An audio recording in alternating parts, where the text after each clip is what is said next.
Hello guys, welcome to another video. Today I'll be doing the episode 3 of Every Situation. If you haven't watched the previous episodes, go and watch it. It could be helpful to your gameplay. So yeah, episode 3 is all about subbing. Now this includes both you subbing and enemy subbing. Alright, so just in case you don't know, let's just go over some, simple subbing rules. So first we have just normal sub. They sub behind you. They just go behind you. Now this happens when you attack them. And they sub, so they teleport behind you. When the enemy sub, it depends on where your position is. For example, if I attack him now, he will teleport behind me on the ground because I was on the ground when I attacked him. Now if I do it in the air, you see how he teleports behind me, but in the air this time. It's because I was in the air when he subbed.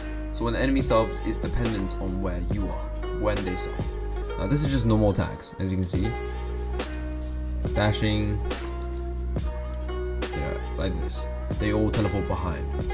But you see sometimes they sub in place, not behind you. That's because they sub the projectile. For example, a shuriken. See, he subs in place. Now, anything that is not your character right here counts as a projectile. So if I throw a shuriken, projectile. If I throw a jutsu, that's also a projectile, as you can see. When I say the character you're controlling, it literally means the character you're controlling. So for example, if I switch dash, I'm throwing my character out and controlling another character, which means Zabuza is a projectile in that stage. So he's a projectile, which means they'll sub in place. So that means if I try to grab and switch, that's a projectile because I switch out of it. So he's no longer the character I'm controlling, he's a projectile. He's another entity. Just like that. Now, Keeper's tilt is also a projectile because it's not the character. You're still technically controlling it, but you're controlling Keeper to control Akamaru. So it's like, you know what? It's kind of weird. For a tilt, it's projectile, but for attack, it's no longer projectile. And he just look at the distance that we just got. Once again, if I attack, that's not a projectile. Alright, now moving on to after they sub. So in base game, after they sub, they immediately teleport behind you. But in Evo, they actually kind of wait a little bit, there's a little bit of delay before they actually reappear. So if I dash immediately, I will just run into nothing. Because during that time frame, they don't actually exist on the stage. So I'm just dashing into nothing. I have nothing to aim at. Even after I delayed a little, it's still like dashing into nothing because you still need to wait for the enemy to appear. Now if I wait long enough, you see I'm dashing into the enemy now. So if you're a base game, you don't have to worry about this, but if you're in Evo, you just have to work out the timing so you don't actually dash too fast, for example like this, so you dash into nothing. Now if you remember from episode 1, if you dash into the guard, you can do a jutsu, or a shuriken, or whatever you want. There's multiple options for you. Today I'll be talking about how you can use that, but in subbing. So let's go over the most simple one. When you dash into them and they sub, you see how I can't actually do anything during this stopping animation when I'm just sliding across the ground. I can't really do too much. But you may know that you can do chakra stuff. For example, if I do a chakra shuriken or a jutsu, you see I'm cancelling that sliding animation at the end of the dash. So this is really good if they're gonna sub your dash, and after they sub, they come straight back in to attack you. This is what you can do. But even better if you just cancel, like this. But let's say you do dash through, because the timing is a little strict. If you don't cancel at the right time, you see I'm trying to cancel, but I cancel a little too late. Then we can do a jutsu. I cancel there, but I can do a jutsu. The enemy for the first few times won't expect this, so you can just throw this out. But to make this safer, you can add a switch, like this. You see? I'm dashing to the empty space and then suddenly turning around and doing a switch jutsu. Oh, I failed to cancel. Immediately do a jutsu. Now if you're expecting it, as I said before, you can do it really fast, like that. Just immediately after this up. That's probably the most simple thing you can do right now. Now we have that in mind, we can talk about attacking and then what to do. So most simply, you can just dash. As you can see, I'm dashing straight back at the enemy. After he subs, I dash straight back at him.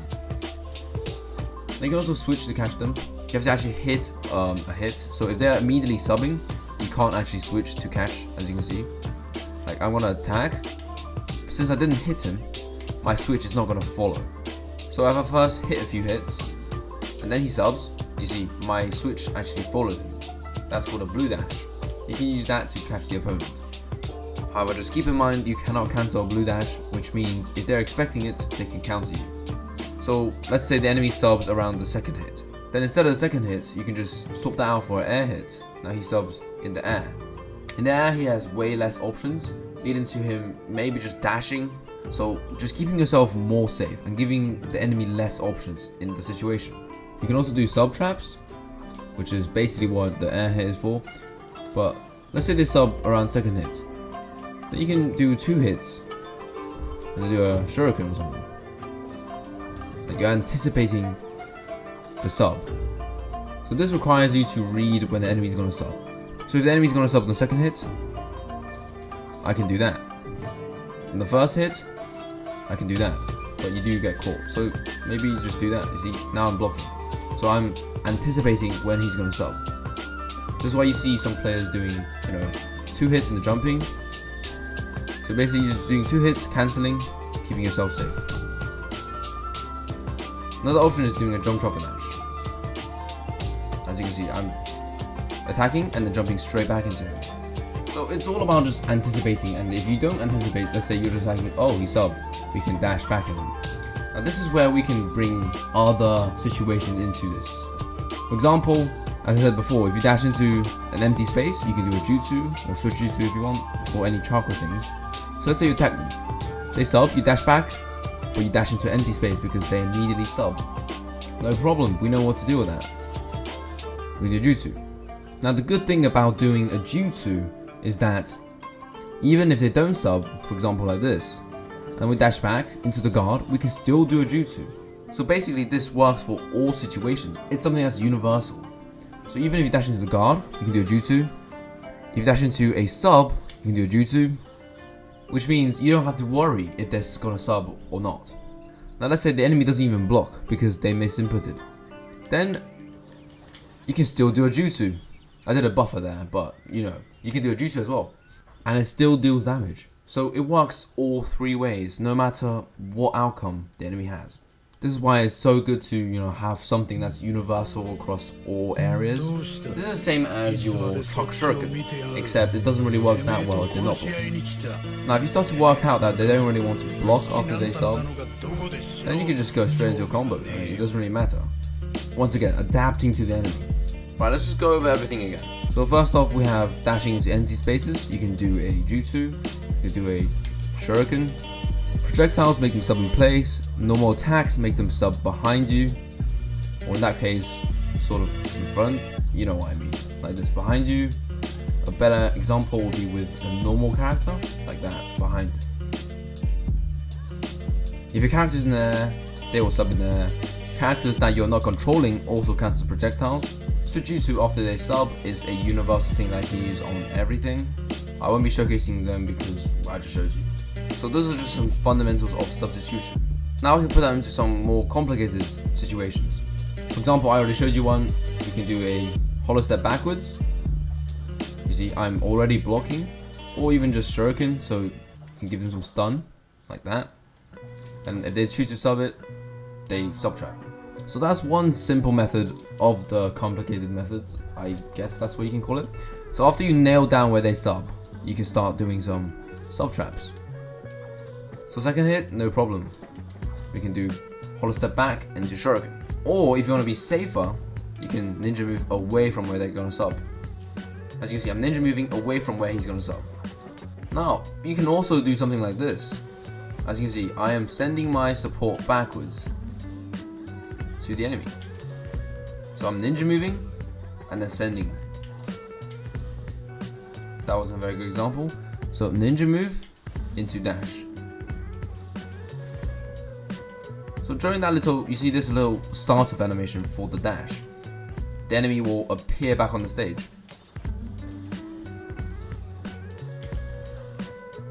Which gives you enough time to catch them. Now with those properties of the sub in mind, you can work out your own little, routine of how you can sub trap your opponent. A simple shuriken might just do, a simple jump shuriken, a simple jumping back shuriken. And if you have someone like Kiba, even better. Look at this. There's a free sub trap without doing anything, just mashing circle. As long as they sub your first hit though, that's the only thing. If they do sub your first hit, you're in for a treat. It's a media sub trap. Look at that, and you gain distance. Now after they sub, sometimes people like to dash at you. So if you want to spark dash, but they dash at you, but then switch to get a upper hand on the clash, you can do the same. You can do a spark dash switch.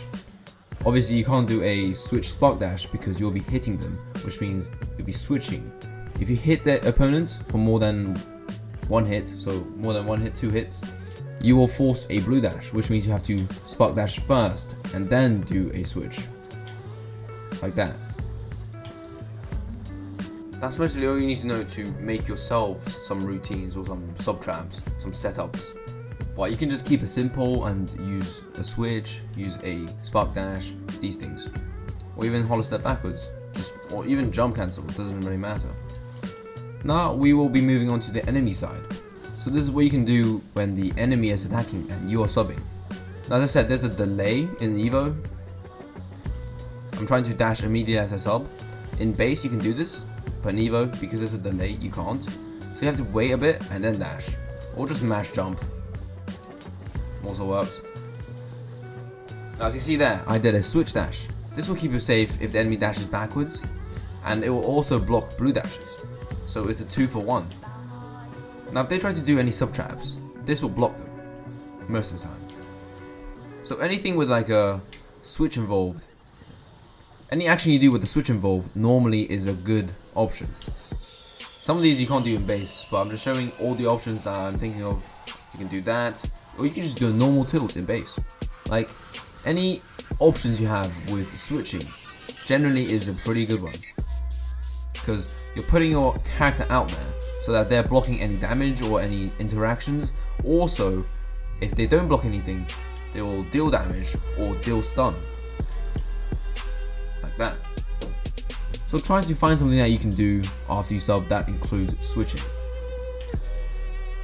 Now as you see, if I'm subbing a projectile, I sub in place and I don't have too many things to do, too many options. Now introducing directional subbing. You see, I can choose where to sub instead of in place. I can choose where I want to sub to give myself an upper hand. See, I'm not subbing in place anymore. Now this could be used when you're attacking the opponent and they put out a support. You can use directional sub, so you don't have to sub in place since it's a projectile. That's basically the simplest I can get it for subbing. If you have any questions, please ask me. So just use these, try to think of something you can switch to do after you do a sub. Even if it's just attacking, it still works.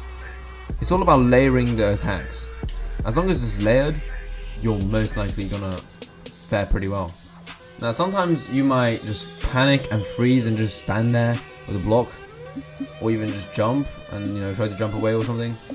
But they can catch you pretty easily if you don't try to stop them. For example, if I do a switch dash and then I start jumping away, that's a better option than just standing there and then trying to run away. Something like this is way better than just, oh no, I got attacked, let's just run away, because they can catch you, right? And if they're expecting you to counter, even worse, they can bait you.